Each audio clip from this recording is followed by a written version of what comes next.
Good evening. We're off. Welcome to Lost in the Lockdown, episode 5. Hello. This week we're going to be discussing episode 9 and 10, Solitary and Raised by Another, respectively.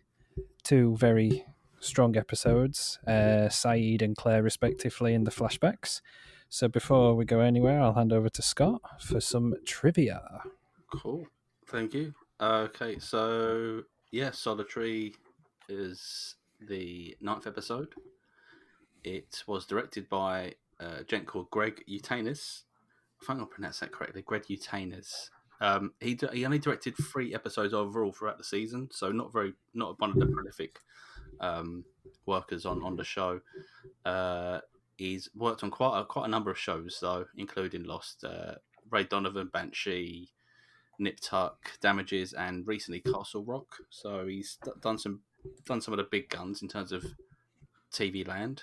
And an interesting fact about this gentleman was that we can probably say we could probably give him a co-producer credit on this because he was a original investor in Twitter. So, Mr. Yantes, or however you pronounce your name, welcome to the show. Yes. Yatantes?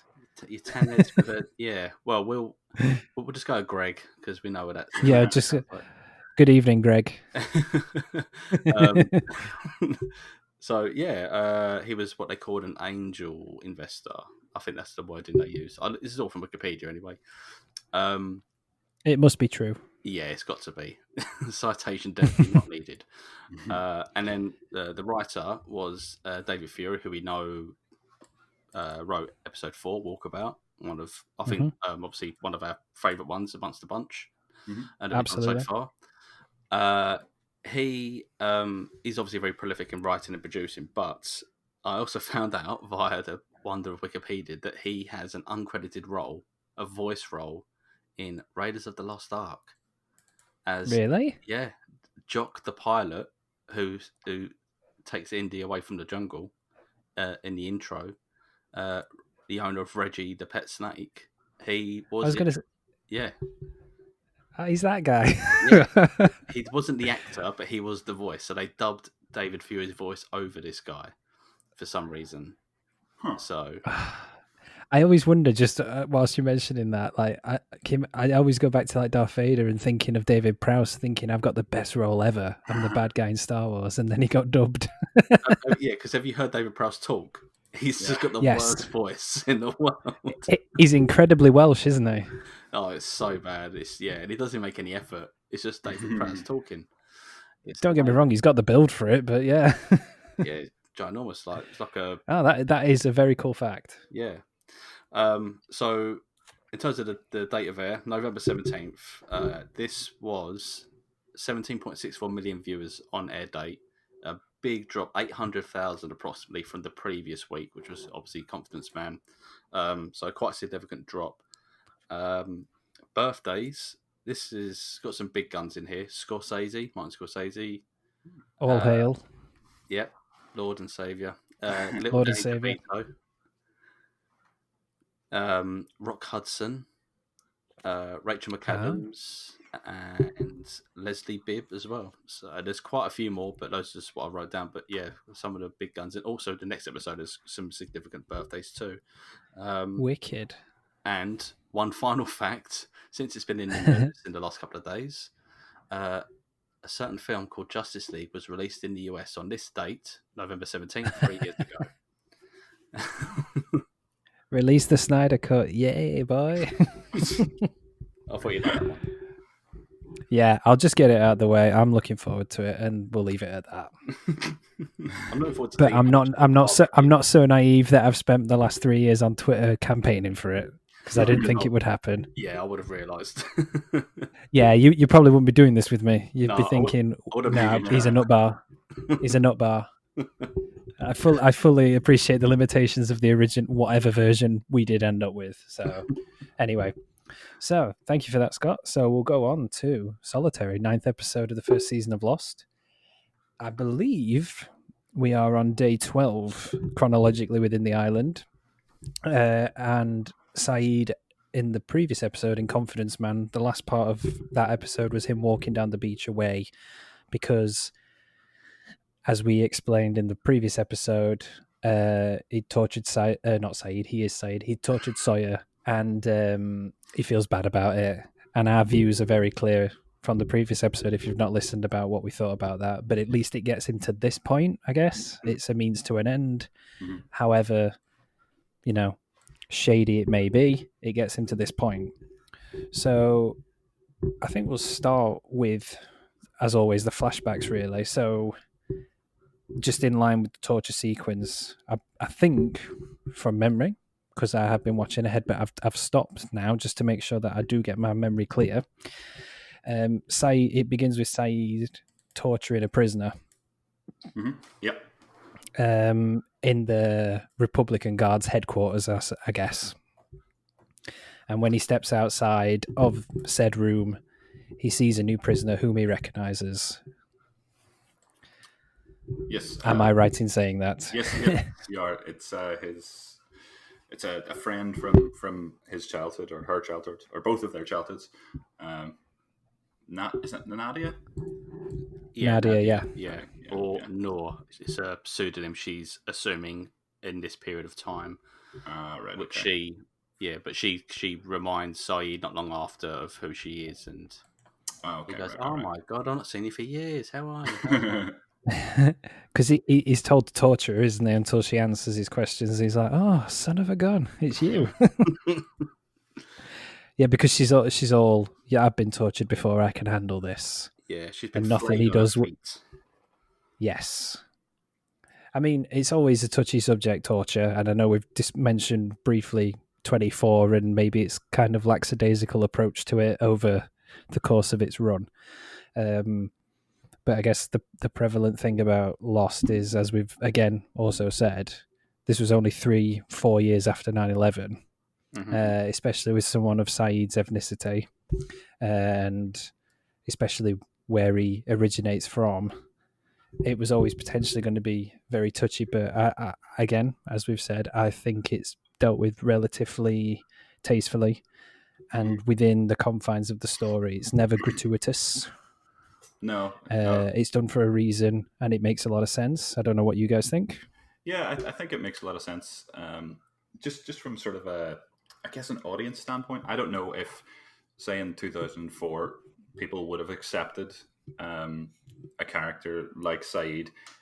This is going to sound really bad, but if he wasn't the type of character that is shown in the flashback, and then on the island you get his sort of you grow to love him. Maybe that's me being cynical, but it's just sometimes it feels like they kind of had to give him this backstory and then build him up to be a character that you love. It just feels that way to me. It's a very obvious way to go, but I don't know if they could have just got away with having Sayid start as a character, as a lovable character. I think you have to give him this type of backstory because you're giving everybody a backstory. I don't think they could have just got away with him being just a regular dude, like a civilian, basically, from war-torn Iraq. Yeah, I agree. Yeah, I agree as well, and I think it was something that Scott, you touched upon when we were in the first week when we were talking about the pilot. How obviously these aspects of him have been hinted at via conversation, but also that whole racial barrier was put to bed very quickly with the fight between him and Sawyer. You don't know what instigated it. It was just assumed. It was out of the way very quick. We talked about how tastefully that was done as well. But you're right. I think he needed this kind of background because it also lends itself to his expertise with electronics as well, I guess. Yeah. Also, which is obviously what he's known for. Yeah.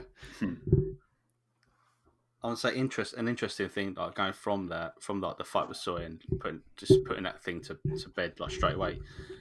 There hasn't been any kind of no conversation between characters about suspicion about Sayid, obviously, but also Sawyer is the only one who alludes to it. He just calls him Mohammed or something like now and again, and that's it. You don't get any other. Everyone is just perfectly accepting of him, even though they don't know him. They've known him for, like we know now, like just 2 weeks. So yeah, it's very, very well done. Just nip it in the bud straight away. We don't need to just hash this out. Yeah, I always go back to Hurley when he says, "Oh, where are you from?" And he's like Republican. I was in the Republican Guard, and Hurley's obviously very perturbed by that. But then he's like, "Okay, dude, it's fine. I'm cool with that." Yeah, and it fits in quite well with like everybody in the island gets a clean slate, as in what they said in the third episode, the fourth episode, I can't remember, but tabula rasa. Everybody gets the clean slate, so it's quite nice. Is it this episode that Hurley does the census? No, it's the next one. Never mind, I'll get to it. But I quite like that. Everybody is just given a clean slate, and there's no, aside from maybe Sawyer, there's no suspicion between anybody, as you say. It's quite nice. I mean, it is. I mean, they did it a couple of episodes ago with Kate in Tabula Rasa, but it is just a nice way to give everybody a clean slate and to show that, I guess, everybody kind of begrudgingly gets along. Yeah, for better absolutely. or worse. Yeah, I agree. Yeah, better or worse, they kind of have to, don't they, at this point? Because at this point in the show, it's just a plane crash scenario, isn't it? You've got to survive somehow. Yeah, well, exactly. And there's live together, die alone, as Jack is so fond of saying. Ah, Jack. Great quote. So so we've got this initial backstory. However, albeit brief, you obviously know he's capable of these atrocities. He's displayed it on the island, and he's displaying it in the flashbacks. And his superior officer, who's also his friend, who I've written down, he's called Omar, I believe. He wants him to execute Nadia. And I'm jumping through the flashbacks quite quick because I don't think there's a lot of them in a way. I think there's only like maybe 3 maximum, but there's not a lot to them. But do you know what I mean? You get enough out of them to understand what's going on. Yeah, They're quite bare bones, if I remember right. But he cuffs Nadia and puts a hood over her head, ready for execution. And then he goes all Arnie and bit commando and decides, I'm going to save her. And if I'm right in saying he fucks up a few of the guys. Yeah, it's a guy. Isn't it Omar? Isn't it his mate? I think it is. Yeah, he ends up shooting him because he catches him. Initially, I think he has a fight with a couple of the dudes who are... Well, oh no, he says to them, I'll take her from here. That's it, isn't right, it? yeah, the two other guards, yeah. Yeah, and he tries to convince her to leave, and she's a bit apprehensive, and then he kind of catches her. And love wins all. Yeah, I'm just... Oh, sorry, go ahead. I was just going to say... Sorry, John. I was going to say, what's the passage of time with this? Because you don't really get a sense of it, and Sayid is like in love with her after like the second flashback. She's got a few bruises on her face. It's like, okay. I don't really think there's at this point anyway, and I'm not sure. I think is it? I don't know if it's revisited later on in the series, but I know she is as a character, albeit maybe just in name. I don't know about physically. In terms of the time frame, though, in this particular episode, I don't know if they give you a clear indication. It's a bit vague. Yeah, I'm just actually having a look at the Lost Wikipedia, and it says after over a month of interrogation. So okay, yeah. Okay, fair enough. But, I wonder where. I don't know how they know that, unless I've just completely missed something in the show. Isn't there like an actual official Lost, like got anthology mythology guide or something available from all good bookstores? Available in Waterstones and Amazon.co.uk. There probably is. I mean, at the end of the day, they had the map for last week, didn't they? When we talked about the map, although that was Pinterest, but they've got the map of all the Dharma stuff, so I'm sure they'll have a mythology book somewhere. I think a month at least would make sense, to some sense. And if he's bringing her food every day and talking to her, there's the reports going to build up, and they talk about when they were kids. I was going to say, I think we've got to give him the benefit of the doubt, because it's not like he doesn't know this woman. He's known her since childhood, and there's obviously some affiliation there. He does feel something for her in the beginning, so I'll give him the benefit of the doubt on this one. Definitely. So unfortunately, he has to fatally shoot his mate, and then he shoots himself, as every good or guilty person tends to do in film and TV, especially around the early noughties. Everyone likes to shoot themselves. In fact, funnily enough, I'll bring this up when we get to see season 2. But do you know, like in Star Wars, how there was always a thing of lopping limbs off? It was just a very common thing, especially in the original trilogy, and obviously the prequels. There's always like a hand or a leg. It was just a very amusing thing that always happened in Star Wars.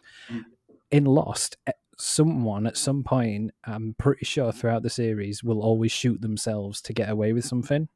and I don't know if you know what I'm talking about in season 2, but season 2. I've just remembered.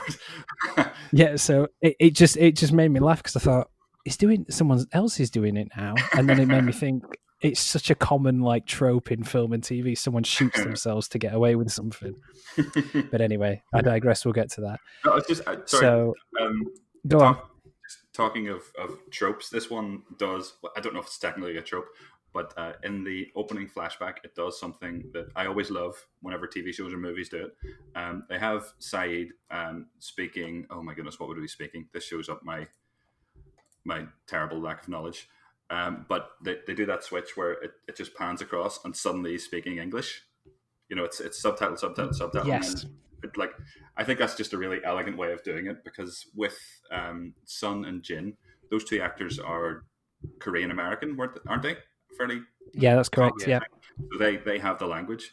I can't imagine that. Was it Naveen Andrews? Mm-hmm. Yep. Obviously, I don't know, but I don't think he speaks the language, so I think it's a quite nice way of getting around it. I'm fairly certain he's born and bred in London. Yeah, he's a Londoner. Yeah. Yeah, he's got a pretty strong accent. Whilst we're talking about him, I was going to say I watched a couple of interviews from back in the day when he was promoting Lost, and he was on Jonathan Ross back on BBC One when he was probably a bit better than he is now, much more, not reined in. But yeah, he came on, and I feel like I can distinctly remember watching it at the time because I was like, "Oh my god, Sayid's going on Jonathan Ross," and then he came on with the most Cockney accent ever, and then I found out this whole history. He was like before Lost, he was in like The English Patient. Yeah, he's in loads of films in his youth, but he was also a crack addict for like 3 years and an alcoholic, and he's gone through like rehab so many times. And he also, funnily enough, just bear with me, he was in a relationship for quite some time with Barbara Hershey. Really? Of all people, yeah, Barbara Hershey for about 11 or 12 years. Jesus. So he's 51 now, but he's had a bit of a run. So obviously he's most famous for Lost, but yeah, he was in The English Patient, a smattering of other things, and then he was in the remake of Rollerball, if anyone remembers that.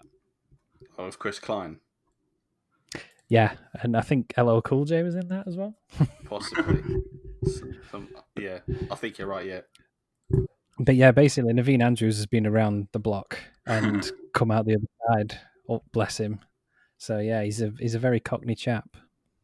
I mistakenly thought that he was in This Life with Andy Lincoln, but it was another Asian gentleman. I'm so sorry. I thought he was. Shout out to Andy Lincoln whilst we're here. I love that man. I thought he was the I can't remember his name. He had the long hair. In This. I must confess, I haven't watched that show, unfortunately. Yeah, this life is brilliant. Okay. I will make it one of my things during my 2 weeks off. It's a very 90s situation drama. Very good. Is that where the teachers? No, that's Teachers. That was in Channel 4. This Life was Andy Lincoln, like pretty much his first role. Okay. And I think someone else pretty famous is in This Life as well. Can't remember though. Might be Greg Wise. But definitely Andy Lincoln, it was his like breakout role, and then I think Teachers made him like a star in the UK. But yeah, check that out, definitely. Yeah, I will do. Oh, Jack Davenport. That's it. Oh, yeah, Jack Davenport. who went on to be Admiral What's His Face in. I've just watched all 5 and I can't even remember his name in Pirates of the Caribbean, but I know he's in them. Admiral Badman. That guy who doesn't like Johnny Depp. Yeah. Yep. But we've gone off tangent slightly, but I love that. So just zipping back to Naveen shoot himself in the leg. And the flashbacks end with him shooting himself in the leg, and he tells her to run because reinforcements are going to arrive, and he wants to make it appear that she's obviously shot him in the leg, killed his mate Omar, but she's free for now. And that's all we learn from it.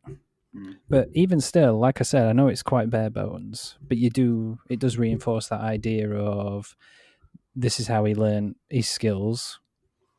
This is, I guess, in a way as well, just how he carries himself as a character, because he is quite military-esque, even on the island. I don't know if anyone else thinks that. He's quite upstanding. Yeah, very regimented in his approach. That's it, yeah. But he's very well spoken as well. Yeah, and it feeds into like what's happening to him on the island as well, because he's captured at the start of the episode as well.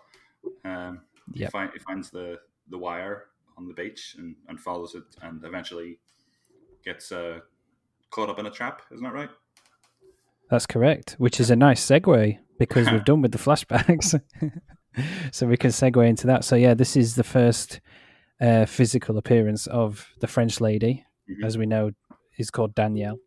So, yep, you're right. Sayid finds a rope on the beach, he follows it into the jungle, and that familiar trope in the jungle, he hits a tripwire and he gets caught upside down.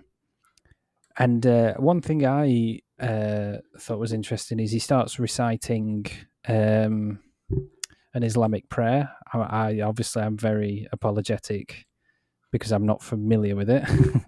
But I just thought that was another little link to his heritage as a character. Because obviously at that point he thinks, I think the prayer itself is about acceptance. You're declaring your acceptance, and obviously he thinks maybe that's the point where he's going to die. I'm not sure. But then obviously the French lady cuts him down and ties him to a bed in her makeshift bunker. Yeah. And so this is, as you say, the first we hear of Rousseau. Like this episode really starts to ramp up like the whole mythology of Lost, it would seem. Like there's so many references to things that will become important down the line. So for instance, Rousseau mentions the sickness, which I'd completely forgotten about. Oh, this is good because this is your moment, actually, John, thinking about it with all your mysteries. Yep, exactly. We can take them off and go along, go for it. So she mentions the sickness, which I can't remember what that refers to, but I know it was something to do with the pregnant women. Is that right? That's correct. Okay, cool. She mentions the others. I don't think she means like as the group. At the moment, it doesn't sound like she means the group called the others. It just sounds like she's saying there are others on the island, but I think that's probably where it comes from. She mentions the Black Rock, and she also mentions the Whispers, which again, I'd forgotten about the Whispers. Mm-hmm. Yeah, I'd forgotten about the Whispers too. She also does, it's a bit of a Michael thing, but she keeps asking where Alex is, which obviously plays a big part further down the line. But she's obviously very unsure of him. You get that feeling as well that obviously she's been on the island for what is it, 16 years or something like that? I can't remember how long they said the transmission was going on for. About 16 years. But she's clearly a bit delirious. Bless her. You get the feeling that she doesn't think Sayid's real, but even if he is, he's obviously there to hurt her in some form. But he obviously convinces her otherwise. And I'm just trying to think, doesn't he? He kind of breaks the ice by offering to fix her. Can't think of the word. Yeah, music box. That's the one. But also, ironically, I say ironically, but she starts torturing him, which I thought was quite interesting. Yeah, she starts shocking him with the batteries. Yeah, I guess it's sort of the. Oh, sorry. No, go on, John. Sorry. No. I guess I guess it is just the the eye for an eye, the atonement for what Sayid did last week. Quite literal, but that's exactly what I was going to say. It's very on the nose. Yeah. Yeah, I've noticed actually as we've been discussing this and obviously watching it back, but as good as it is, they don't do subtlety, do they? The writers on this show at the moment. No, they go full on. Yeah, they go full on. I quite like that they go full on. Yeah, but it never comes across as clumsy or anything, No. Yeah, I don't really have anything else to say about that. It just never it never strikes me as something that I'm like, oh, okay, they're doing this. Yeah, it is quite. No, I definitely think you're right. It's that full circle aspect. He was the torturer. He is now being tortured. And Sayid obviously explains the plane crash to Russo, and that they heard her transmission. Another funny thing as well, just made me think as well. I can't remember if it was last week or the week before. I was mentioning about just the general geography of the island. I think it's purely how it's filmed, but for example, how the caves all of a sudden doesn't feel as far from the beach.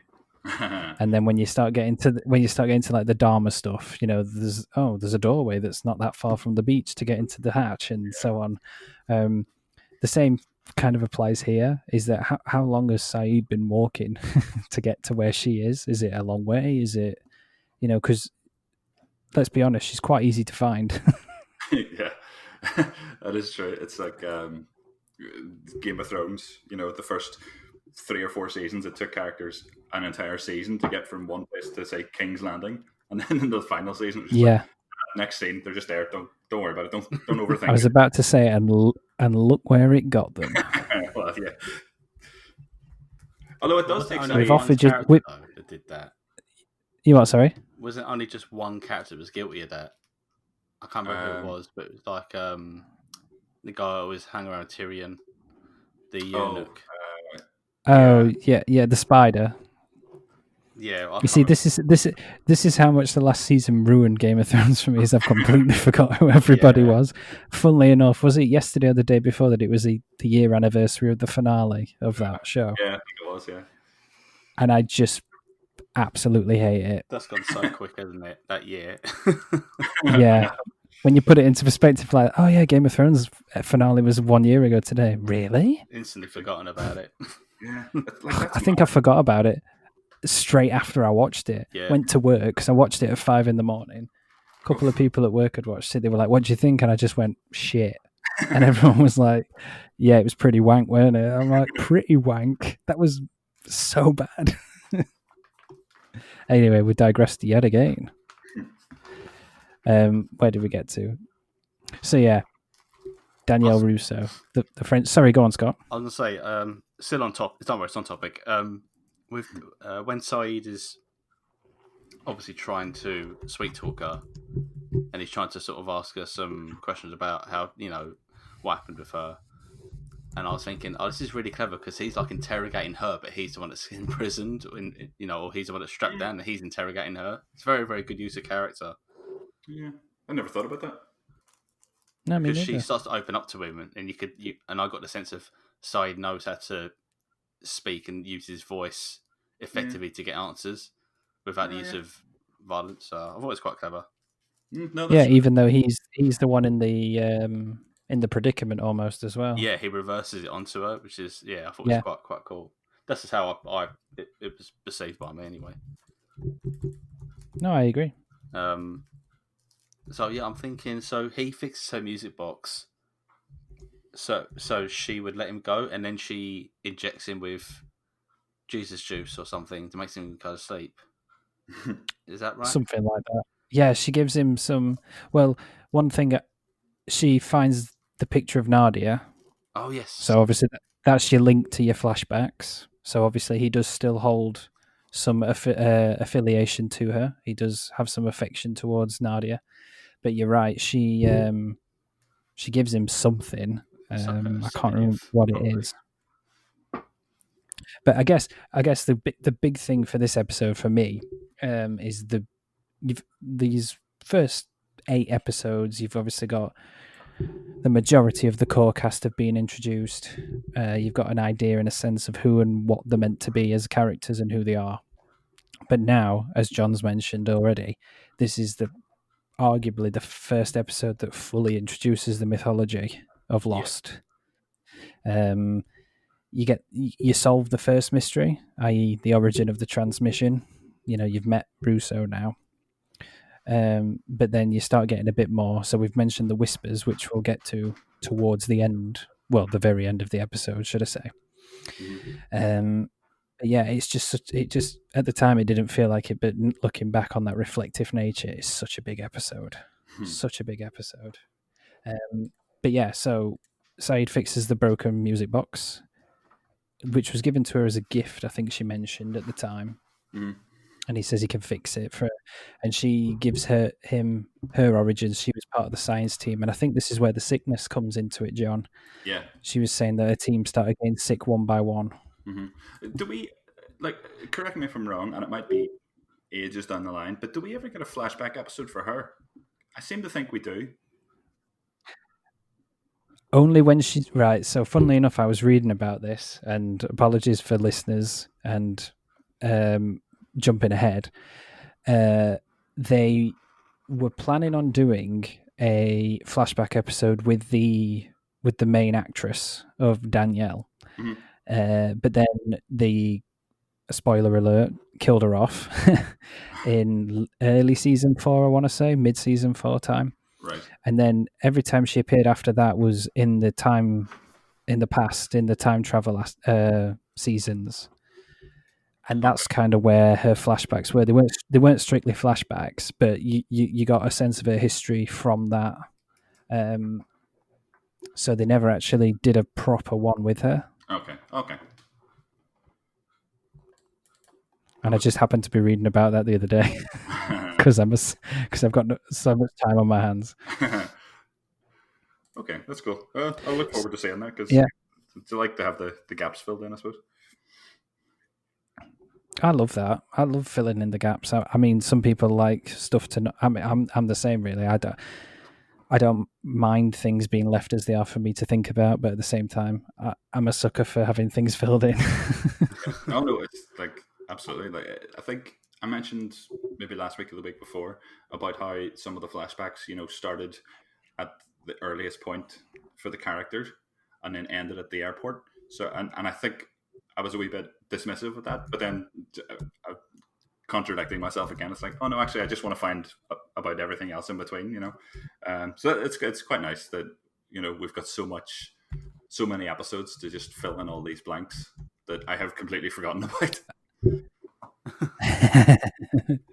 That's the beauty of it, though, and that's the beauty of a rewatch, I think. Yeah. You've got all these things that these little sometimes the little moments are better than the main moments. You'll always remember the others. You'll always remember the smoke monster, but it's just the little bits in between that you forget, and they're often more fun than that. Yeah. Than the main bits. Yeah, there was one I again may have misremembered from this episode, but the wire on the beach that Sayid found, if he followed that the other way, does that lead to the underwater Dharma station? Oh my God! Does it? I have never thought about that. I think it does. I could be wrong, but no, I think you're right. I think you're right. Check the map on Pinterest right now. 2 seconds. Because isn't that rest? It's a very sad moment, right. But that's Charlie's. Yeah, I'm right. Charlie's moment, right. Isn't it? I remembered it right. Get in! Oh God, you clever bastards! Do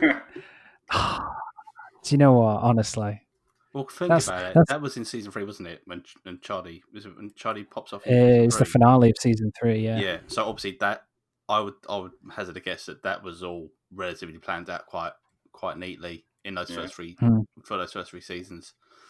So that makes a lot of sense. That's great. I just love the idea that writers can be sat there and go, yeah, if he goes that way, obviously he's going to find the French lady. No one's going to think what happens if he goes the other way. But we know. We will. We've got it written down. Clever buggers. So we've got the sickness, we've got the others, we've got the whispers in the jungle, although she's never seen the others. So she's all alone. You get the sense that she's complete nut job, basically. Mhm. She's lost all sense of reality. Sayid don't believe her, but he fixes a music box because, as we've said, he kind of turns it on her. He knows how to talk. He talks the talk. And then he finishes the repairs, and he keeps asking her to let him go. And then, am I right in saying they hear a growl outside? They do. And Russo runs off, leaving him alone. Yeah, and he says it might be the monster, and she said there are no monsters, which was, I mean, is there? Is there not? At this point, we don't know, do we? Because we've not seen it. So no, still not seen it at this point. Could be the polar bear. Yeah, I think. Well, you never know, do you? I always think that the monster's got that very distinct sound, though. It's very mechanical, isn't it? It sounds like machinery. Yeah, it is. And the cogs. I think it was meant to be something like a combination of like a lion's roar, a New York taxi cab, and some weird cogs and machinery put together. I don't know. I could be wrong, but I'll have a look into that for next time. But that's sound design, isn't it? Normally, it's like sorry, I do love Star Wars, but I love if you know a guy called Ben Burtt, who's responsible for pretty much all the major key sounds from Star Wars. It's just a combination of various different noises and sounds created from objects all just cobbled together. So it wouldn't surprise me if it was something like that, like 3 or 4 things mixed together to create that distinctive smoke. I was going to say because like Chewie's he's a lion's roar, isn't he? But mixed with various other things. Yeah, there's like 2 other animals in there or something, and like a child screaming. I don't know. Can you imagine George Lucas just screaming to the microphone? But why? We'll tell you later. Oh, dearie me. That's probably why JJ got the role, because he knew that guy. Yeah,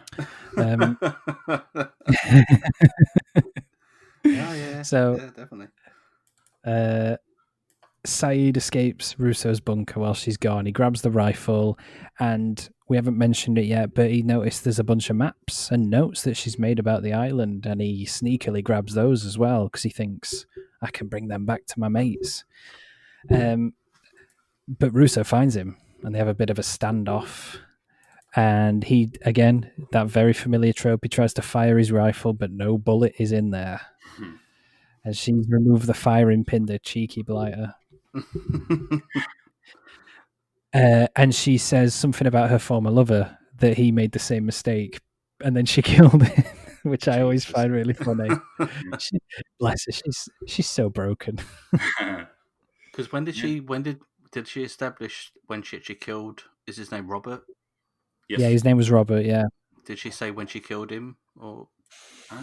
I can't remember, but in terms of their chronology, I've got written down as they left. I think she says they left Tahiti, and after about 3 days, they shipwrecked on the island. That's right. Yeah, I remember they mentioned Tahiti. Yeah.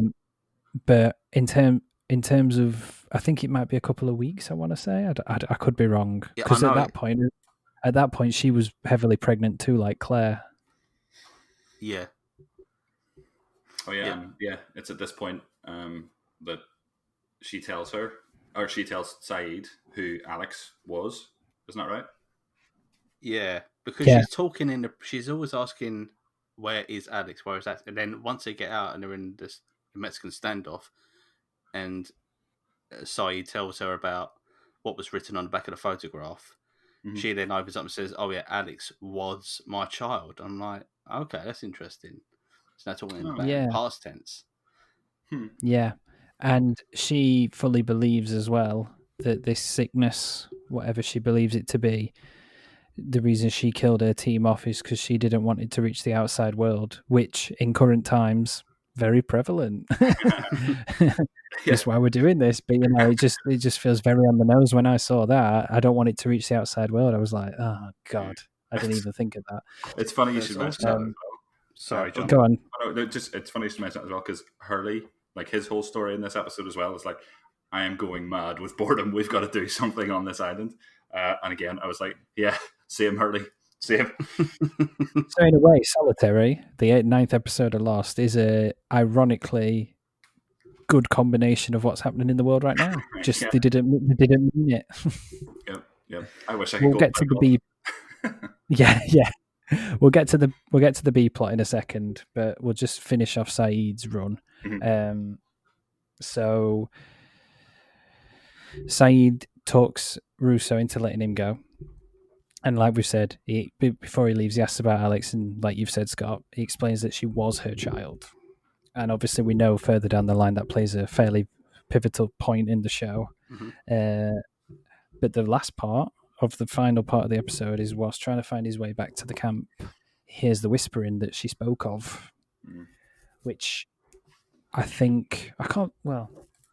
know we've had Smokey and whatnot, but this is the next step in terms of the supernatural aspects of the show. Yeah. I can't think of anything else that's really happened that's considered supernatural. I don't think anything has. Well, I guess Locke's legs, but this is the big point. So we know what we know, and having the show ended is that's supposed to be the voices of the dead on the island. Spoilers again, sorry guys. But at the time, you do get this idea that these others, whomever they may be, are whispering in the trees. Who are they? What are they? But is Sayid delirious? You don't know. Yeah, because he's obviously been injected with that sedative, so it could be after effects of that. It could be, he could be, let's say, just delirious from the conditions of the island, exhaustion. So yeah, very, very nicely slotted in there at that point. Absolutely. And then just to point out the B plot, so we can't have an episode where we don't have our mate Locke and Jack, and as we've said earlier, but there's a very, very important character that's rather blasely introduced there's two into actually. The show. Pardon? There's two actually.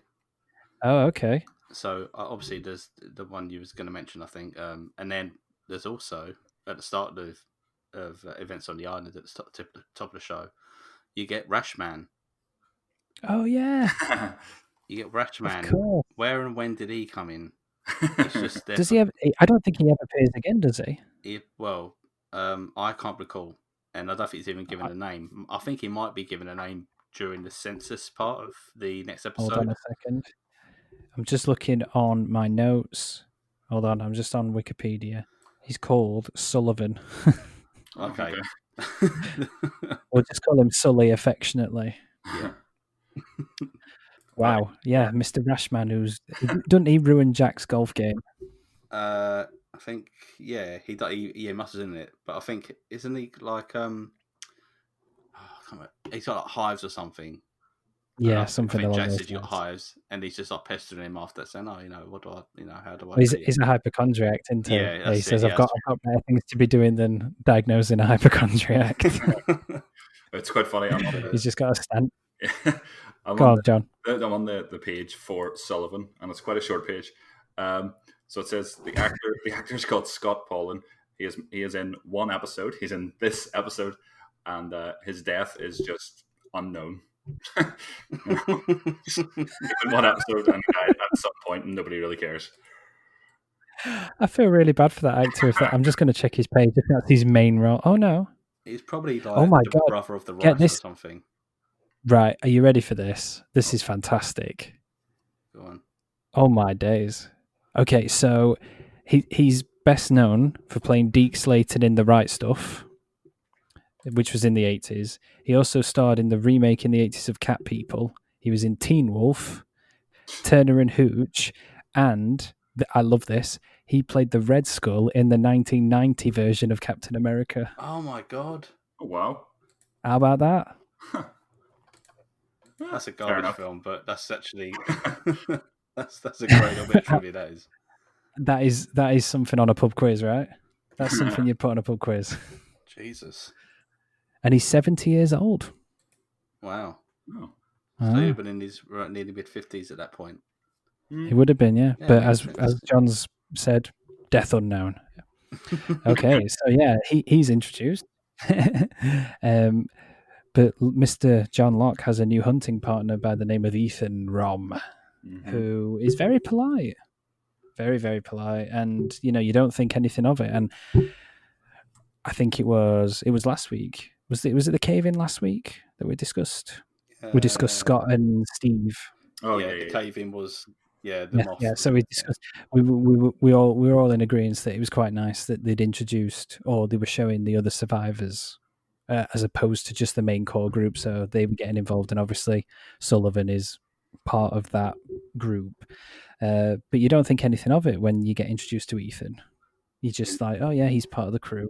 Yeah. And it's that how they've written it. You just accept it. He is part of the crash landing. You don't think anything of it. It's so clever. So clever. I have a note. It's actually it was a note for the next episode, but just a thought I had, like, how good would it have been if that actor, I have it down here, Tom Cruise's cousin or something, William Mapother. There you go, thank you. Like, how good would it have been if he was in it from the pilot?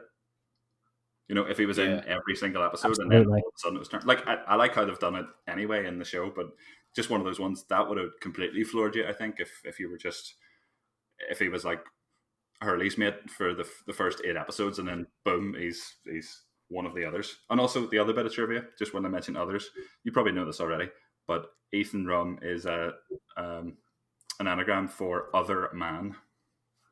Yep. Oh, very good. I'd got that written down too.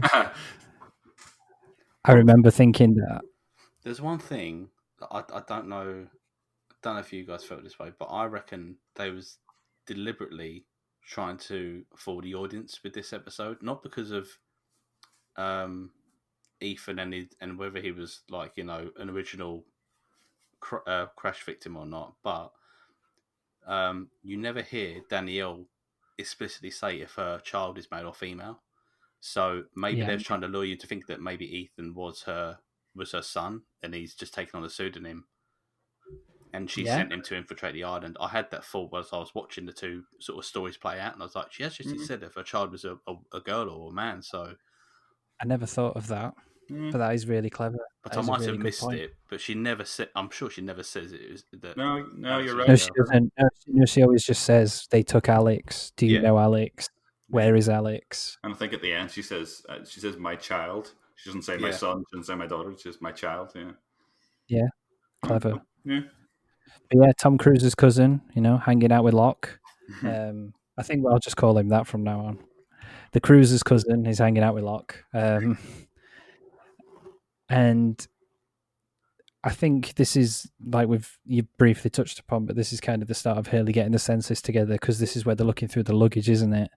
And that's when they find the golf clubs.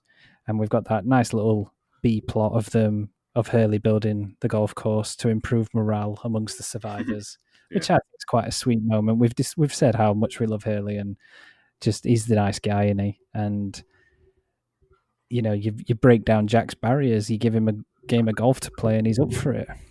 Doctor playing golf. There's a nice little scene where they've established up the game, and then you have like a cut to another scene. I think it might be Sayid and Danielle, but you cut back and Michael's there with Jack, and they've got like a close up, and they kind of had this like really intense dialogue, and then the camera pans out, and he's like, "Give me a 7-iron." Yeah, I just remembered. Yeah, you're right. You see, it is capable of doing some good, funny comic scenes. It really is. And stuff like that breaks the ice, doesn't it? At the end of the day, you can't just have something that's forever relentless. Yeah, it is a nice little respite from all the serious drama. And then you have the little scene of Charlie and Hurley just dancing at the flag, which is just that's one of the most gifable things ever. I've got that's one of my most used gifts to one of my friends. I was just reading a note here on again Lostopedia that says Jorge Garcia, so Hurley, said that many of the Hurley and Charlie scenes in the golf course were improvised. So that's just a nice wee touch. You do really get the sense that Jorge Garcia and Don Monahan genuinely got on in real life as well. It doesn't just feel like Hurley and Charlie. They have such a great chemistry on the show, even when they're mad at one another, or when Hurley's just trying to be nice and Charlie's on his drugs or coming off his drugs. but you do get that sense that chemistry, and I think a lot of the cast are like that. To be honest with you, I do feel like there is that instant chemistry where something just clicks instantly. Mm-hmm. It's just so well done, these early episodes. Charlie has a great little. There's nice little moments of comedy, particularly in that beat, obviously. But when I think it's Michael that's protesting about. Well, not protest, but he's kind of asking, like, why are you making a golf course? And then Hugo says, all this shit's going on, like polar bears. And then Michael goes, polar bears? And Charlie says, you didn't hear about the polar bear? It's like God, you would have thought that would have gone around the island, but clearly it's, people just often doing their own thing. They just don't get the memo. Could you imagine if Locke was stood there and he's like, I best not tell him about the smoke monster? Yeah. It's a good episode, this. I really liked it. It's a lot of fun. And to bring this one to a close, I know we've talked about the true ending of the episode, but basically the majority of the survivors turn out to have a bit of fun playing golf, including Mr. Sawyer, who's the outcast at this point. Yeah, it's nice to see him integrate rather than just sitting on his ass reading the book, and and he offers up the sunscreen, doesn't he, as a prize, which I thought was quite neat. Yes, he does. So with that, we will call time on episode 9, Solitary. What about the final one? The final scene? The final scene, go on. Michael unwittingly sends Walt off because Walt's a bit dejected because Michael left him in the caves when he went to do the golf. So Walt pisses off again, and he stumbles across John, who's got a big knife. Oh, yeah. And Walt asks him if he can teach her how to use it. So it's a bit of a little ominous foreshadowing into what could happen between these two guys. So, and I must admit, I forgot to write any notes on that. But whilst you mentioned it, you can't help but think of Crocodile Dundee when you think of knives that big. He's the spiritual successor to Mick Dundee. It's one of those knives where, and they really focus on it as well, because Walt really kind of studies it. The knife is going to have some kind of significance, or the knife. They had a knife. Yeah, it's a knife that's going to be used. Absolutely, and Walt starts to get mildly interesting as a result of hanging out with Locke, or wanting to hang out with Locke anyway. Yeah. Further down the road. So we'll call time on that one now. Just a couple of trivia points that we might not have mentioned so far. I found out that the network were actually encouraging the writers and producers to wait until the finale to show Russo. So they wanted to hold on to all their onto the eggs, so to speak, before spilling the basket. But the writers said, nope, we're doing it now. And I don't think that would have worked nearly as well if you'd have held off that long. Yeah, no, that's true. Because if I remember correctly, she features pretty heavily in the first season finale as well. Yeah, correct. Doesn't she? Yeah, that would have been weird if you introduce her and then suddenly she's everywhere. But does she appear again? Again, I'm jumping ahead here, but does she appear again before the finale? Yes. She does. Okay. That's all right. Don't tell me anymore. She does. Very, very, very occasional. It's more fleeting glances. She becomes one of those characters where it's like they're walking around the island and then she just appears and they're like, oh, hey, how you doing? Okay. It's very quick, but you're like, oh yeah, we've established she's okay and she's okay with them, and Okay. One of the other things that I noticed was in an early draft of the script, Russo explicitly tells Sayid that she and her research team were there to study time.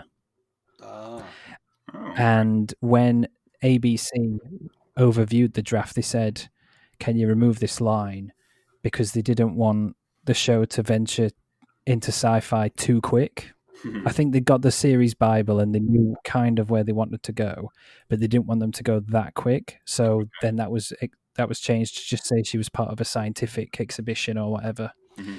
But even that early on, they were considering, the time aspect of the show. Okay, that's interesting. Actually, that's because I always remember at the time people watching Lost, and then like whenever all the stranger stuff started to happen, like it happens in the first episode, but it gets stranger as it goes along. Where people were saying, it's not a science fiction show, it's this survival show, and then you get to like season 4 and 5, and it's like time travel and all this, and it's like, no, that's a science fiction show. You thought the polar bears were weird. Yeah. Oh dear. So that's Solitary, everybody. That was a nice long chat. Let's move swiftly on to Raised by Another, episode 10 of the first season of Lost. So Scott, more trivia, I believe. Yeah. Directed by Marita Grabiak. She just directed this single episode of Lost. Although she had worked on a handful of Joss Whedon shows, she did like your Fireflies, Buffy, like a few episodes here and there. So not a really prolific director, unfortunately. But she was funny enough. She was a script supervisor in the 80s and 90s, and she was. She's noted on IMDb for working on the script for the Super Mario Brothers movie. Oh, wow. So she actually is responsible for helping along that little narrative. Wow, it's not something you want on your CV, really. No. Wow. And the writer was Lynn E. Litt. I don't know what the E stands for. She worked as a consulting producer on the show, but she only wrote this single episode. So both these individuals only worked on this episode, and that was it. It aired aired on the 1st of December 2004. So there was a 2-week gap between this and Solitary. Okay. And there was a slight drop from viewership, 17.15 million. Sorry. So yeah, 2-week gap between this and the last one. Lost a few viewers. The birthdays, famous birthdays. These are cool because these ones. You got some heavyweights: Richard Pryor, Woody Allen, Bette Midler, and last but not least, the first Lost alum that I found. Oh. The Snoop Dogg of Lost. Yeah. Captain Guy Liner himself. Yeah. Richard Alpert. Mr. Richard Alpert. Nestor Carbonell, is it? Nestor Carbonell, yeah. He turned 37 in 2004 on the 1st of December. So, yeah, I've not found many at all yet. That's the first Lost alum that I found. I love that dude. He is kind of like the Nick Cage of TV as well. He's a bit of a vampire. Yeah. I know Nick Cage looks his age, but Nestor Carbonell, he literally is a vampire. Yeah. Oh, that's cool. So we got Bette Midler. Did you say Bette Midler? Yeah, Bette Midler, Richard Pryor, Woody Allen. Ooh, Woody Allen. Ooh. Yeah, we don't know. We'll put that one to the side. Richard Pryor, though. That's good. Yeah. Sweet. You get the Mayor of Gotham in there as well. Well done. Oh my god, yeah. Do you know I haven't watched those in ages. Oh really? I only watched it recently, and I was like, oh, Jesus, yeah, it's him, because it was like 2008, so he was casting The Dark Knight whilst he was still working on Lost. It was brilliant. Still, one of the films that I'll always remember in a non-jumpy film making me jump, and it involves Nestor Carbonell's character. And it's to be fair, it is so well done, and you both know what I'm talking about. Yeah. But the dead victim dressed as Batman just smacking the window. But I distinctly remember being in the cinema on opening night watching that with my mates, and everyone just shot themselves. Yeah. And I just kind of thought, well done, Chris Nolan. I'll give you that one. Yeah, speaking of your man, was it Nestor? Did you say Nestor Carbonell? Nestor Carbonell, yeah.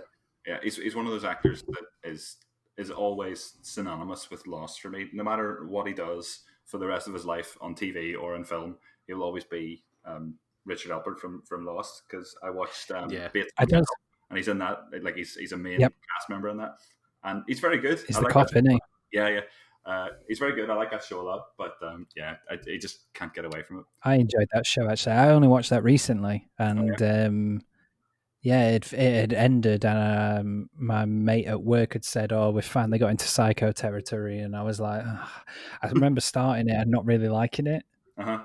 and then I think it was all on Netflix, Yeah, so I yeah. just kind of binged it because I really like Vera Farmiga, Mhm. and he was really good, Freddie Highmore. And then it started off weird, and I'm one of those people that the weirder something is, the more I love it. So just as soon as it starts going down the rabbit hole and gets really, really messed up, I was like, okay, I'm with this. It's I'm really okay good. with Like, it. there's a lot of filler in that show, but There is. the main stuff between Norman and his mother is really good. I know we're not talking about Bates Motel, but that's a good show. You should go and watch that show as well. That is a really good show. And just whilst we're talking about Nesta Carbonell, did anyone watch the original TV series of The Tick with Patrick Warburton? Because he is one of the other heroes in it, and I've forgotten his name in it. Oh no, I'm going to have to find out. I'll tell you in a second. But yeah, if you've not watched that, just watch it purely because Patrick Warburton's The Tick. Oh yes, I've seen that. Yeah. Oh, he is Batman Well, which is a phenomenal name for a superhero. So yeah, Nesta Carbonell, everybody. Love that man, and I can't wait for him to get into this show. So, where were we? We were talking about... Hold on. Raised by Another. So this is another big episode. So, in line with Solitary, further pushing that series mythology forward. Funnily enough, I've got a note here as well, a decision that the network were nervous of at the time because they thought it was too early to be pushing this mythology forward. But, I'm all for burning through material if it means it's good. So this is a Claire-centric episode. So we'll start with the flashbacks, and it begins with there's not a lot to these flashbacks, I guess, much like Sayid's and I guess Charlie's before, even Sawyer's to an extent. But she takes a pregnancy test with a dick of a boyfriend. Obviously, he's going to be a dick, and it's positive. And he's like, oh, it's going to be fine. We'll be fine. They'll be good parents. And then, as every person does, go see a psychic. Of course, because that just seems like the thing to do. Yeah, it's funny because this must have been the only Lost episode that I have either completely forgotten or I just hadn't seen. I remember the last 2 minutes of the episode because that's the big thing, and we'll get to that. But I don't remember this episode at all. So whenever Claire is walking with her friend and she's like, "Oh, it's just a psychic," I'm like, "What? Really? A psychic?" Again, and I remember making a joke to one of my mates as well. I was like, "I bet he was in Neighbours or Home and Away." I need to check that now. It just seems very weird. Again, last week we mentioned that the torture bit seems a bit the whole torture scene was didn't feel like Lost. This, yeah, even though Lost gets pretty weird, this didn't feel like a fit for Lost, yeah.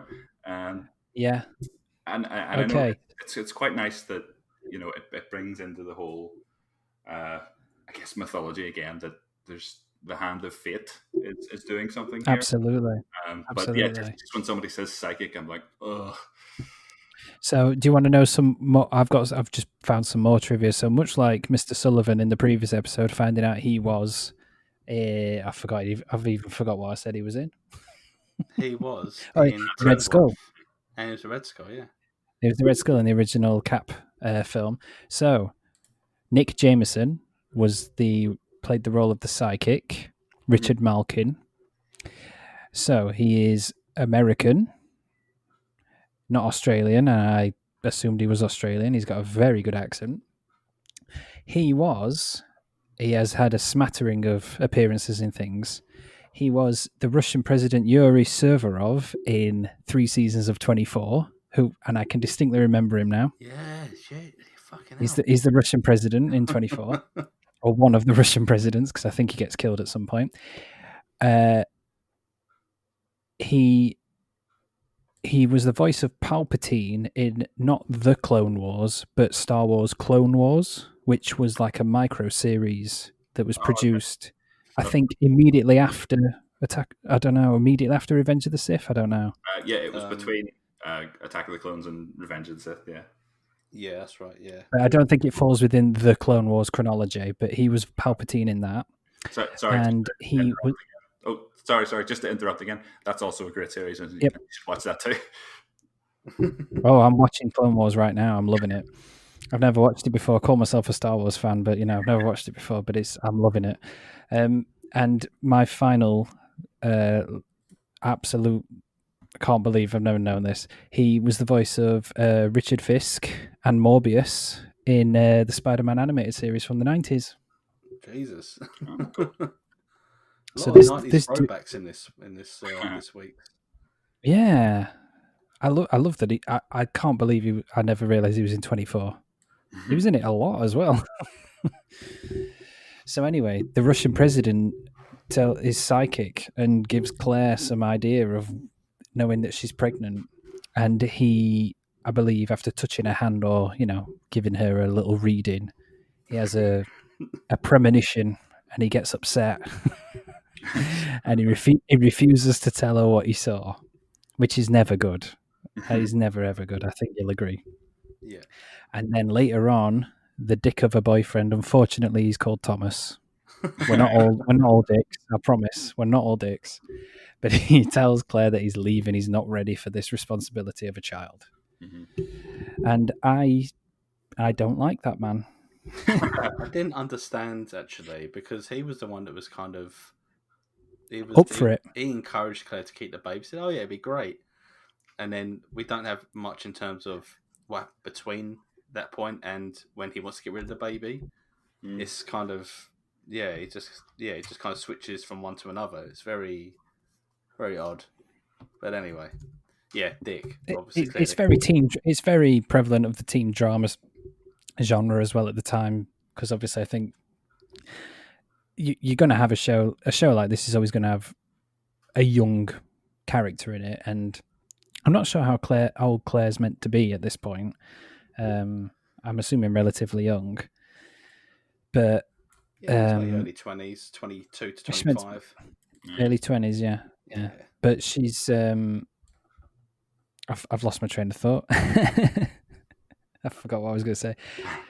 But, she's obviously fairly young, and it's just a dick move to make, man. It's just a dick move. I'm sorry. It made me mad. But that was it. Sorry. So you've got all these other dramas on at the moment. I think the OC would have been on at that time, and all these various teen dramas, and you've just got to have something like that, haven't you, in this kind of series for your demos? Exactly, like 3 or 4 million of those viewers. You never know. Yeah, they need something like that just to keep it, I guess, relevant to some people, to get the viewership from different places. So and you get it with Charlie as well. Yeah, and Claire being pregnant obviously adds a bit of extra drama to the proceedings. It's again another nice little plot wrinkle that, not to describe it, a man with 2 children, but not to describe it as a ticking time bomb, but it's sort of it is that on the island. It is that in this episode. Big time. Absolutely. And I mean, I just like Emily. Is it Raven or Raven? I never get this right. I said DeRavin. DeRavin, yeah, I say DeRavin too. I'll just check. DeRavin, yeah. It sounds like French, or just a French descended name, so I'd say DeRavin. DeRavin, yeah. I just know that. I mean, she's nearly 40 now, and she still looks like Claire in the start of the show. But she was also, and I don't even care admitting to this, but she was Belle in Once Upon a Time, which was the series after Lost that some of the writers went on to make. And as a Disney buff, is that the she show? Was Belle. Oh, okay, that's the show where they integrated all the different fairy tale characters. Is that right? That is correct. And they chucked in so many Lost references, it was ridiculous. Swear to God, they must have mentioned Oceanic Airlines about 20 times across the course of that series. It was mad. See the numbers appear in random places. Yeah, I think it was Adam Horowitz and another person who I can't remember his name. I'll find out later. But he was one of the writers on the show as well, and even I think Lindelof had a hand in creating it too, because he's got a hand in everything, hasn't he? Really, Jesus. exactly. So yeah, we'll go back to the flashbacks. So he's not ready for responsibility of a child. She returns to the psychic for another reading after he freaks out, asks him for another reading, and he somehow knows that Thomas has left her, but she must have the baby because if anyone else parents it, it will be in danger. Which I was like, okay, we're getting into a bit of weird territory here. I don't know where they were going with this. I don't know if it's just me, but I've just remembered something. Sorry, just with my notes there, because doesn't the boyfriend Thomas he mentions that she has daddy abandonment issues, and I've just made another connection to later on in the series. That kind of connects, because isn't Claire's dad also the dad of somebody else on the island? Yeah. He certainly is. So okay. Do you know what? I think we can say, well, as long as we say spoiler alert before, Well, if you've not watched the show, but we can confirm that Jack and Claire are half brother and sister. Yeah. Sorry, that was just popped into my head there with reading my notes here. No, you're absolutely right, because it plays into that. What we've been saying this whole time is that this is a show about daddy issues almost. Yeah. Everyone's got daddy issues in this show in some form. Yeah. I mean, that's true. It is very strange though. It's like he mentions, you have to get on this plane. It made me think that maybe the psychic is somehow related to like the others, or maybe Widmore. I don't know. I can't remember if that's true. But just I'm making connections everywhere. I'm like, oh, is he related to this? Is he? It seems like a very from my rewatch, I thought he was. I didn't think he was necessarily part of the others, but I just thought he at that point anyway, he knew that the plane was going to crash. If he knows these various things, if we're going to buy into this idea that he can actually have premonitions, then he's obviously seen that this is going to happen. Mm-hmm. But he has to do it. Yeah. Okay, I can buy that. Yeah. But also, there's a lot of other psychics are bullshit in my mind, so you know. Yeah, they are. But it works for this kind of show. I just think of bullshit or not, it works for the show, but I always think again of Phoenix Nights, because I always come back to Phoenix Nights. I think of Holy Mary when they're having the fun day. And she says, I'll have a pound. That's a bit much, isn't it? Yeah. £1 for 2 questions. And what's your other question, love? It's just perfect. So, yeah, we should say that Claire wants to give the baby away. We haven't said that, but she wants to give the baby away, and that's why this chap Richard is insistent on telling her not to give the child away. And she is going to go to the adoption agency to give him away. Mm-hmm. And then I thought it was quite a well done scene, actually. But it's the scene where she is there with the respective parents who are going to take this child from her when it's born. And I'm not a dad figure, you know. I don't want children particularly. I know Emma doesn't, so that's not in our future. Just pets. But you know, it was still quite a moment, really, that she wants to keep this child. I always kind of like those moments in film and TV. Yeah, I think that's quite an effective scene, and like we've had the whole psychic flashbacks earlier in the episode, but I think the pen not working twice is a really nice touch. I think absolutely. I think that gets across like if we're going for this fate angle, I think that gets it across better than the psychic saying you have to get on this plane. It's just I thought it was a really elegant way of doing it. The pen doesn't work, so she can't sign the papers. I completely agree.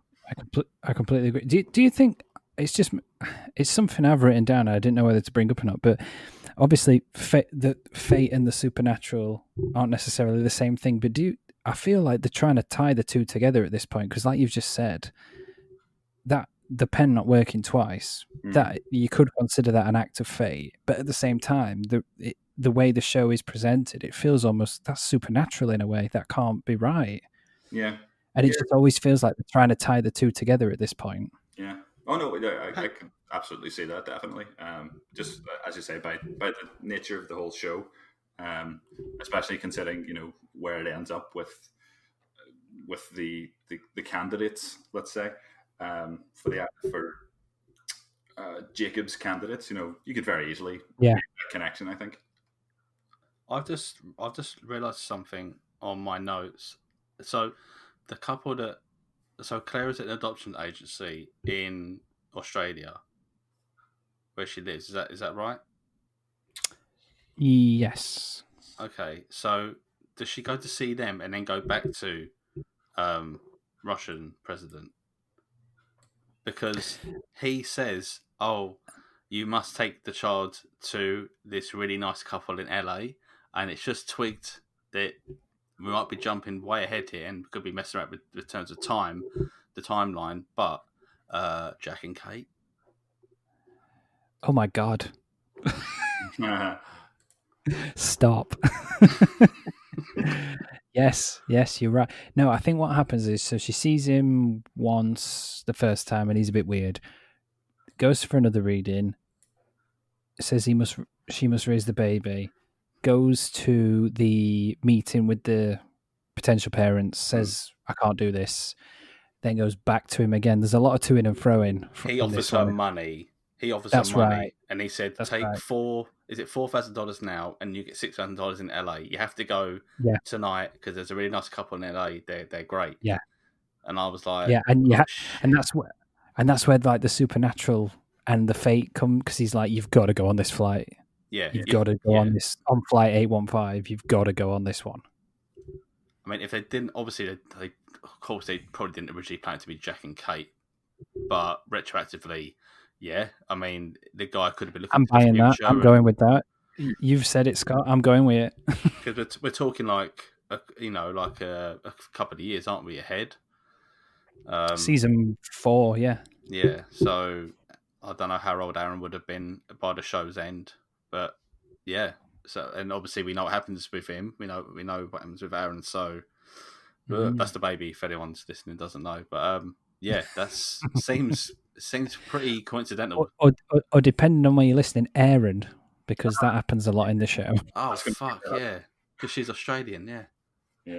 I've noticed on our dashboard of listening that there are some Australian listeners randomly, but hello to Australia. So Aaron. There's also some German people, so I'd probably imagine Aaron.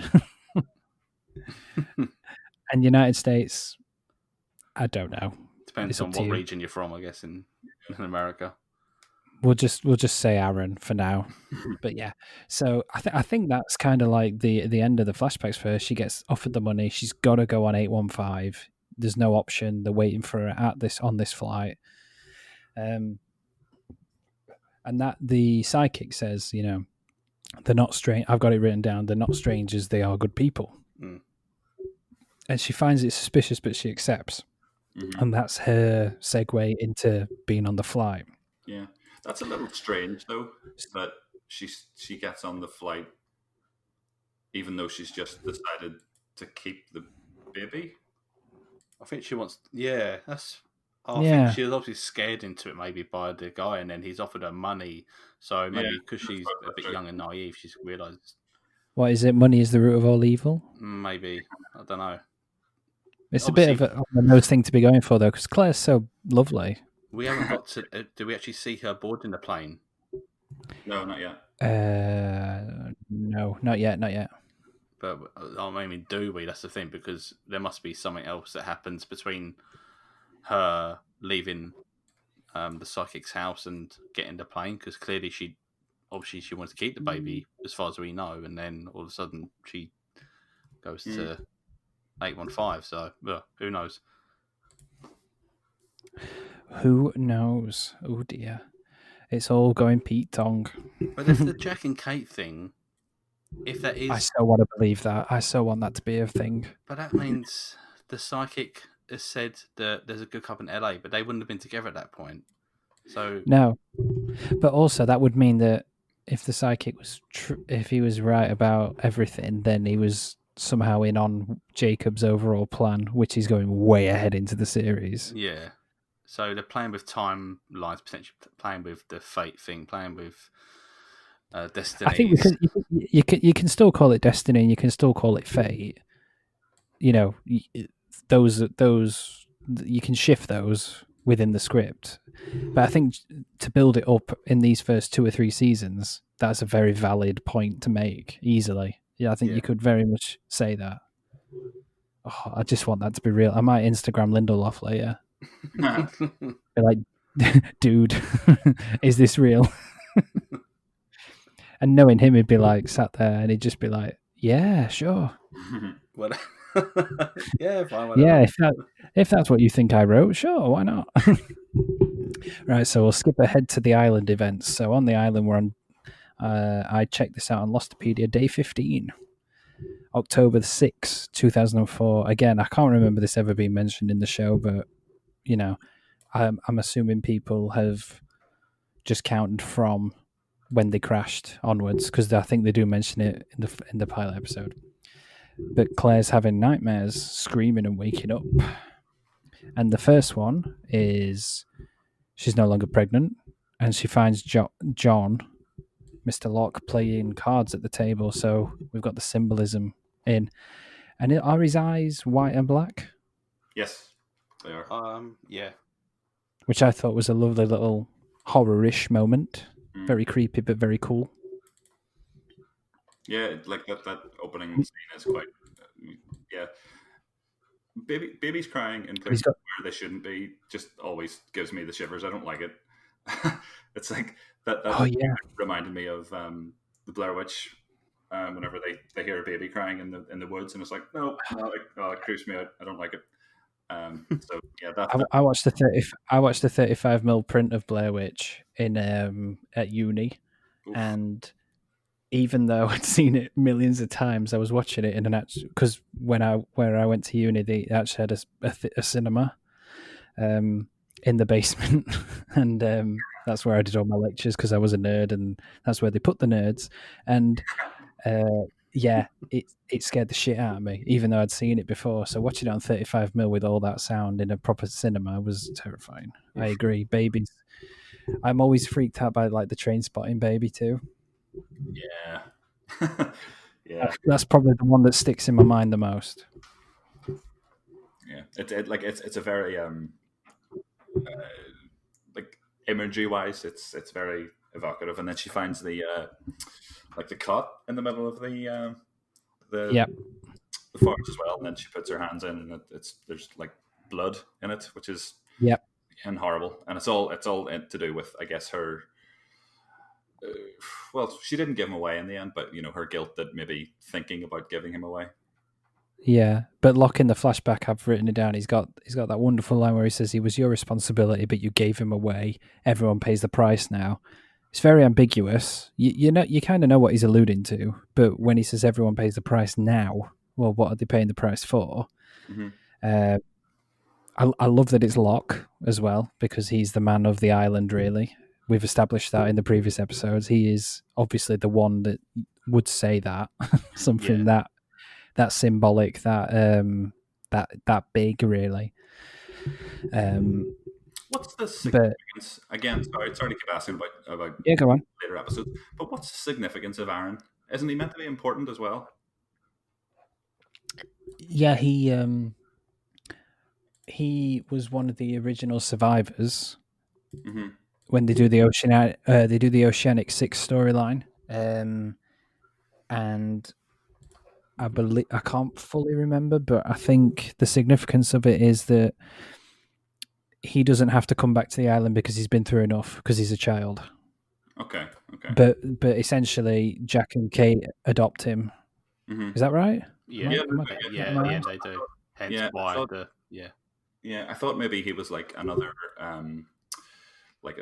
special child, like Walt was supposed to be. Again, I could be misremembering. I think that's the implication, given that he is, because the whole thing with the others is that no child can be born on the island, I think, and Aaron is, so that's why they're after Kate. Okay, yes, that's what it is. Sorry. Okay. Not Kate, sorry, Claire. I not Kate, Claire. So they think he's special in that sense because all the children for as an X amount of time have passed away at birth for reasons. We're not sure what those reasons are, but for reasons.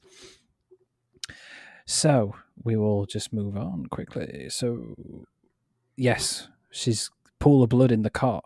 It's a very freaky moment. And then when she wakes up, she's dug her nails into her palms, which just the thought of that is horrible. And then in the second dream, it's the injection into her stomach, which I always, again, it's a very horror orientated episode. This actually, it's very well done as well. But the second dream, someone's holding her down and injecting something into her stomach. Well, when she wakes up on the first dream, she's screaming and it's like blood curdling, screaming. Charlie's there, like shaking her, saying, "It's all right," and she's just like, screaming right in his face. Like, yeah. She's I don't know if anyone thought the same, but she'd make a good scream queen in a horror film. Oh yeah, I can see that.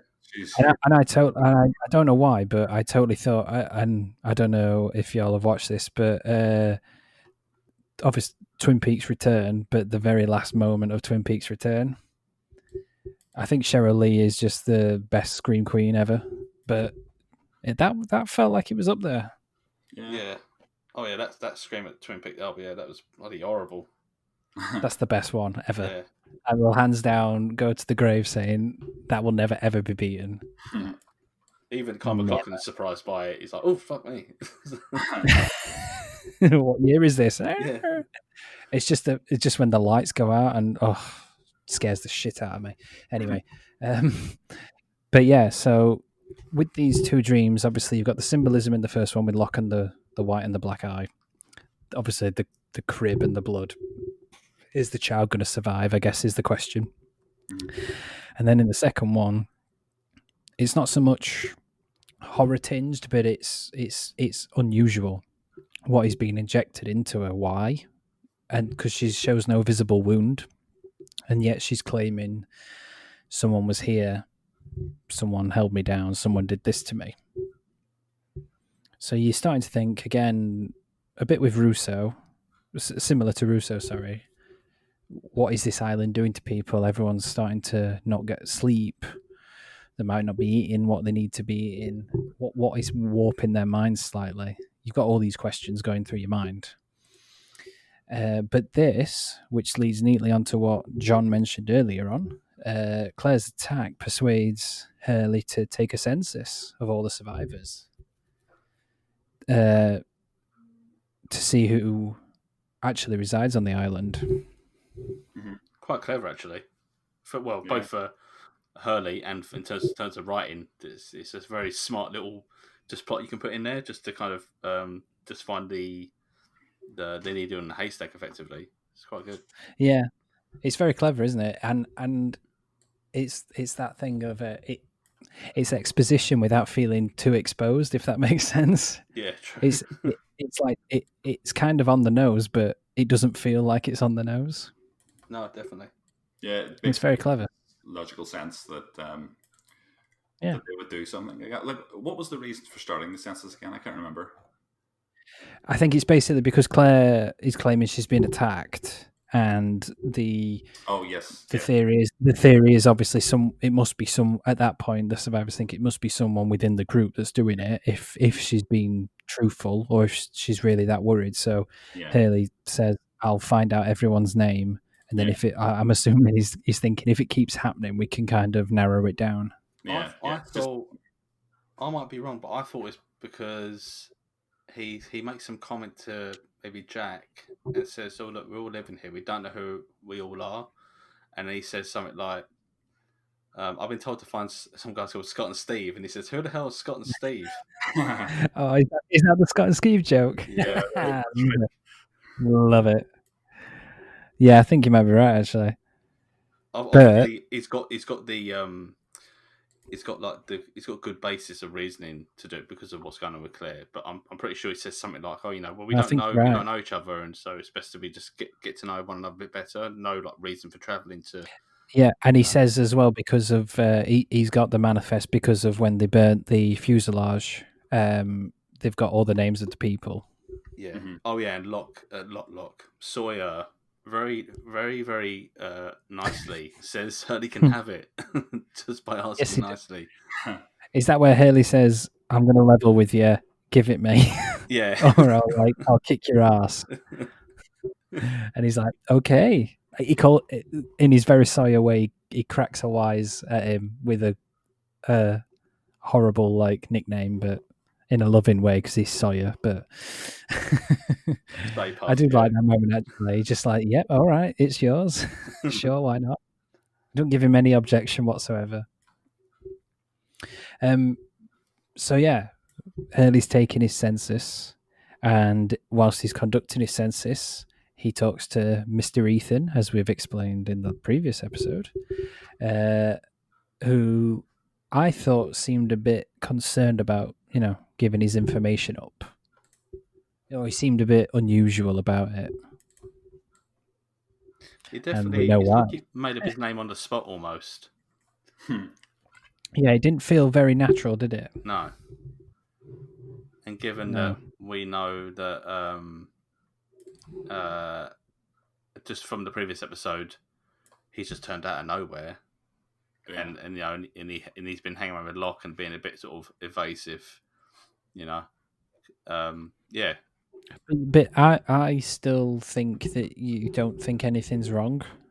Do you know what I mean? Like, you don't think that he's at this point. You still don't think he isn't part of the group. But then okay. at the same time, you think, okay, so he's a second episode running where he's kind of featured prominently, and other characters haven't, who are background characters. If that makes sense, Yeah, I've kind of rambled there. He has scenes, doesn't he? He doesn't just Yeah. appear. He has dialogue with the main characters. He must be of some importance. Yeah. But you don't think like that when you see it. You just think, oh yeah, he was in last week, and Scott and Steve were in last week too, and Sullivan was there, and they come together. That's right. Yeah. So Haley's conducting his census, and Jack's suggesting that Claire's imagined the attack and offers a sedative. Cracking doctor advice there. And rightly so, Claire becomes upset that, he don't believe her. Before they even realise that they're having a sibling rivalry. And she stubbornly decides to leave the caves and move back to the beach, if I'm right. Yeah. No, and Charlie follows after her just to try and convince her otherwise, I think, or just to try and calm her down. And then that's when she starts. That is correct. And just before we get to Charlie as well, I don't think we have much of a Shannon watch this week. Yes, we do. Do we? We do, unless John has it because it's his thing.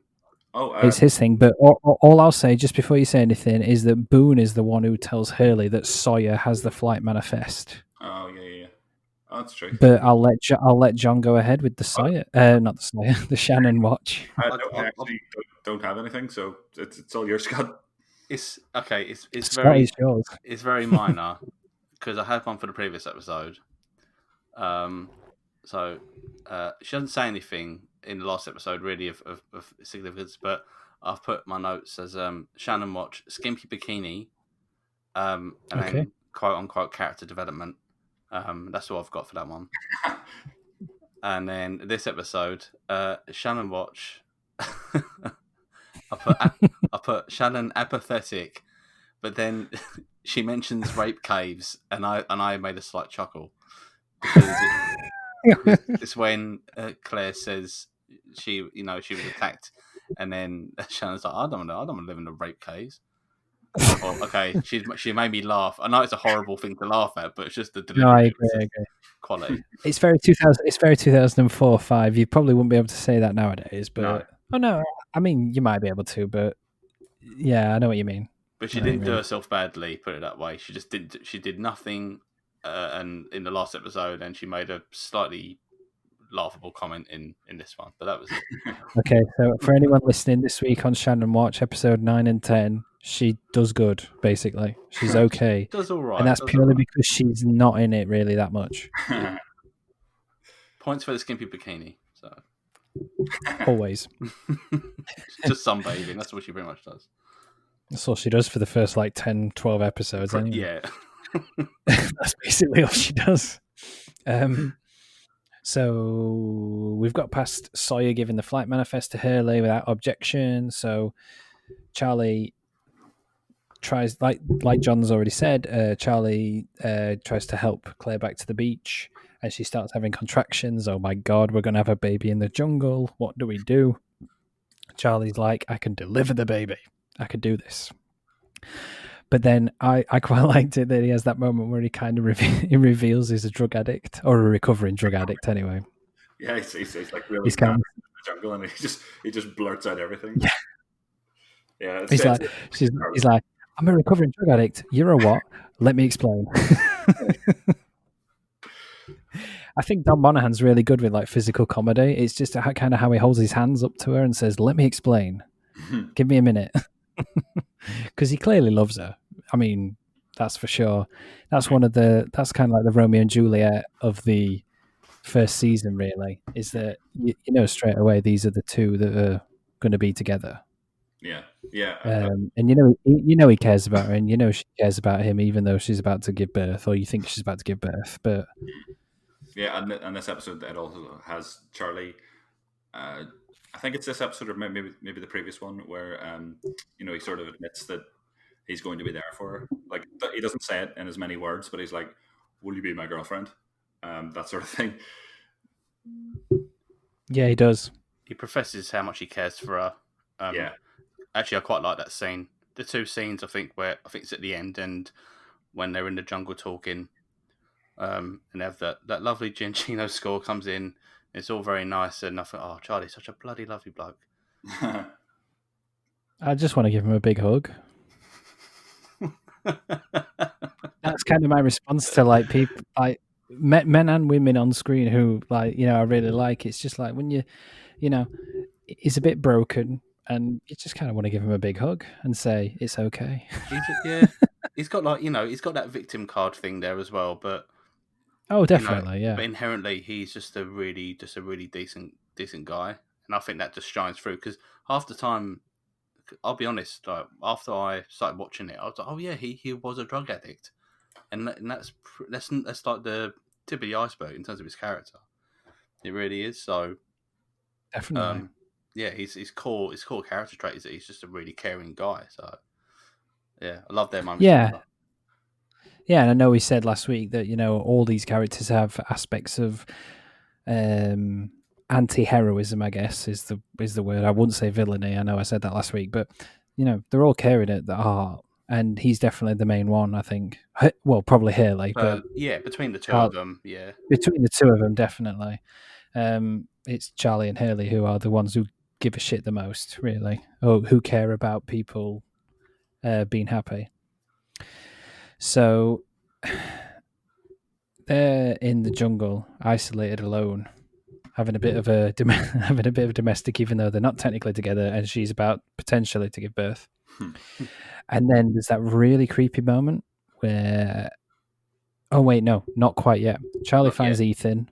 Not yet. Charlie finds Ethan and tells him to go get Jack. No, not him. The one person you shouldn't ask to get Jack. Should never ask to get Jack. Charlie goes back, and doesn't she tell him the story about the psychic? Yes, because we get the last flashback at that point, don't we? That's where the last flashback is, yeah. Yeah. So we've got obviously that synergy between the flashback and what's happening on the island. Like we've always said so far, there's that wonderful synergy between flashback, what the events on the island. Excuse me. And I guess that's good character development for both characters on the island, because that just brings them closer together. That event, that inevitability of them being a couple, like the show's couple almost. I know you've got Kate and Jack and Sawyer, but that's more the love triangle, whereas Charlie and Claire are just perfect. They're always going to be the couple. Also, I think at that moment, Charlie accidentally let slip to Claire that he was a druggie. Yes, he does. And there's not much, they don't linger on it much, but I was like, oh, okay, so he's, but that's the first person he's actually, even though it might not have been without much thought, but it's the first time he's actually told someone from, straight from his own mouth. He said, I had a drug problem. He's not done it to anyone else yet. They've just found him using, and that's it. So I think that's a great bit of development for the two, for their relationship. Yeah, definitely. I think what this show does really well is it's almost like when you're at work, you kind of follow up on things. So even though Charlie's episode was in the chronology of the show we've been talking about, it's what, 2 or maybe even 3 episodes ago. Mm-hmm. Yeah. But it still follows up with little through lines. So, just to kind of go, to kind of remind you, but also it just makes sense. It just makes sense that they'd mention it. Yeah. And you've got that knowledge in your head that, yeah, he is a recovering addict. He would say that. It's not like you're going in blind and like, oh, wait, he's a drug addict. Why have they never mentioned that before? Especially you fully... Yeah. Sorry, go on. I'm saying, especially with Claire, who he's meant to be the most closest to, Absolutely. It would never be a one and done. He would have to have that conversation with her and discuss it at some point, no matter how much however it manifests, that would need to happen. So, yeah. Definitely. Definitely. So I've got written down, Charlie reckons, as well, we've mentioned or discussed anyway, that the psychic knew that 815 was going to crash, and that was his way of essentially forcing Claire to raise the baby herself. Mm-hmm. That was his way of saying, you can't give it away. This is how you're going to do it. And I think she does a bit of rejection to that. There's a bit of not a scrap, but she thinks she can't do it. And then, and correct me if I'm completely wrong, guys, but just at that moment, a very badly wounded Sayid turns up and starts talking about the French lady, Miss Danielle. Yeah. And the other people live on the island. He's heard the whispers. And there's other people besides the plane survivors on the island. I made a note that Locke is not featured really in this episode apart from Claire's little moment. But he kind of just looks on from the shadows with his arms crossed like, oh yeah. Oh yeah, that sounds right. Yeah, that's a bit of me. That is. Sit down. Yeah, it's just like everyone's tripping balls, and he's just like, sounds about right. He's just sort of skulking in the background. It's like, oh, okay, well, everybody's up to the same speed as me now. I've seen the smoke monster. Oh yeah, of course. I don't know about the smoke monster. That's right. It's just kind of like nah. Yeah, it took you long enough. Come on, guys. We're only 2 weeks onto this island. How come you've not known about the smoke monster yet? And there's whispers on the island and shit like that. Yeah. So sorry, go on, John. No, it's just Syed sort of busts in and gives them all the information that he has before I think he passes out. But before Jack can do anything, isn't that when Hurley comes in with his bad news? Yes. Yeah, I was going to say it's kind of like a double whammy of everything. It's a wonderful crescendo of an episode, really, where basically 3 storylines come together all at once. So Sayid's obviously returned. You've got Claire and Charlie in the jungle, and then Hurley comes along with his census, and through slap bang. This is probably as well. We should make a note. Probably. I can't really think off the top of my head from what we've discussed before, but one of the first, if not the first twist ending, of the show. But Hurley reveals that one of the survivors is not on the flight manifest, which obviously means someone was already there. Claire's contractions conveniently stop, and then And then we get to the creepy moment I was about to mention, where you've got the cruiser's cousin looking upon Claire and Charlie very ominously. Which it feeds into it's such a weird episode, this tonally, but it just feeds into the horror vibe that it brings. It's very peculiar, I find. Yeah, no, it is a very creepy ending. It just it lingers on him just staring at her for a long, long time. Yeah, he got dead-eyed, didn't he? Correct. Yeah, correct me if I'm wrong, but that's where they do the smash cut to the the title and the black. Yeah. Is that right? Yeah. So that's your typical Lost ending. But yeah, I think he's such a good actor. I know he's a bit actor, and he's popped up in tons of stuff. Some of his cousins' things as well.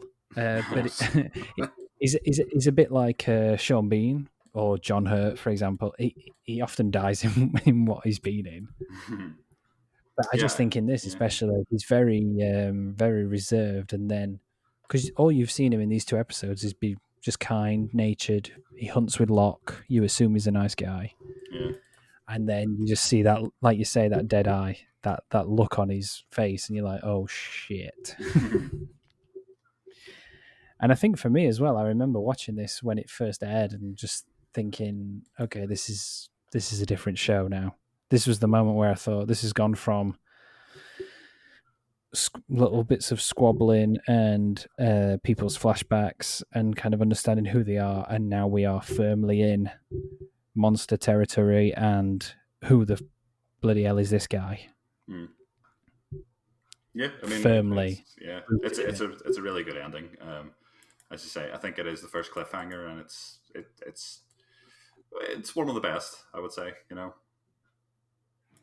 I love Ethan as a character. I know he was within the present tense of the narrative. He wasn't long for it, so to speak. I know he pops up in the flashbacks a bit further down the line, and to an extent the time travel. But I think he's a great character. He pops up. Sorry, jump really far ahead, but isn't he like the doctor when Claire's delivering her baby in the Flash Sideways? Correct. Wow. Yeah, I remember. Yeah. And he's also just to jump not so further forward, because you've gone to season 6, but I think season 5, when the time travel starts, he is the son of Horace Goodspeed. Yeah. Who was one of the original Dharma people. That's right. Oh wow! He's also in. Sorry. Just you might be about to say this one. Go on. It's the start of. It's the opening scene of like the first episode of a season where we've met the others and we see their like camp basically, and they see the plane break up in the air.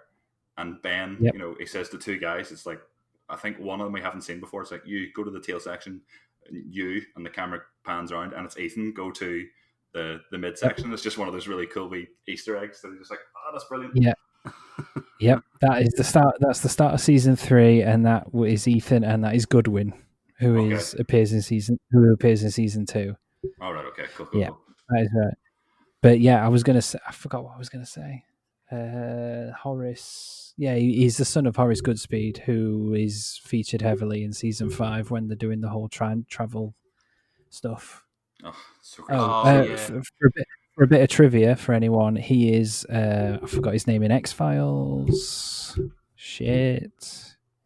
He's one of the scariest villains in X-Files. Hold on. It's going to do my head in if I don't find out. Tombs. Oh, really? Shit. Okay. Jesus, Doug Hutchinson.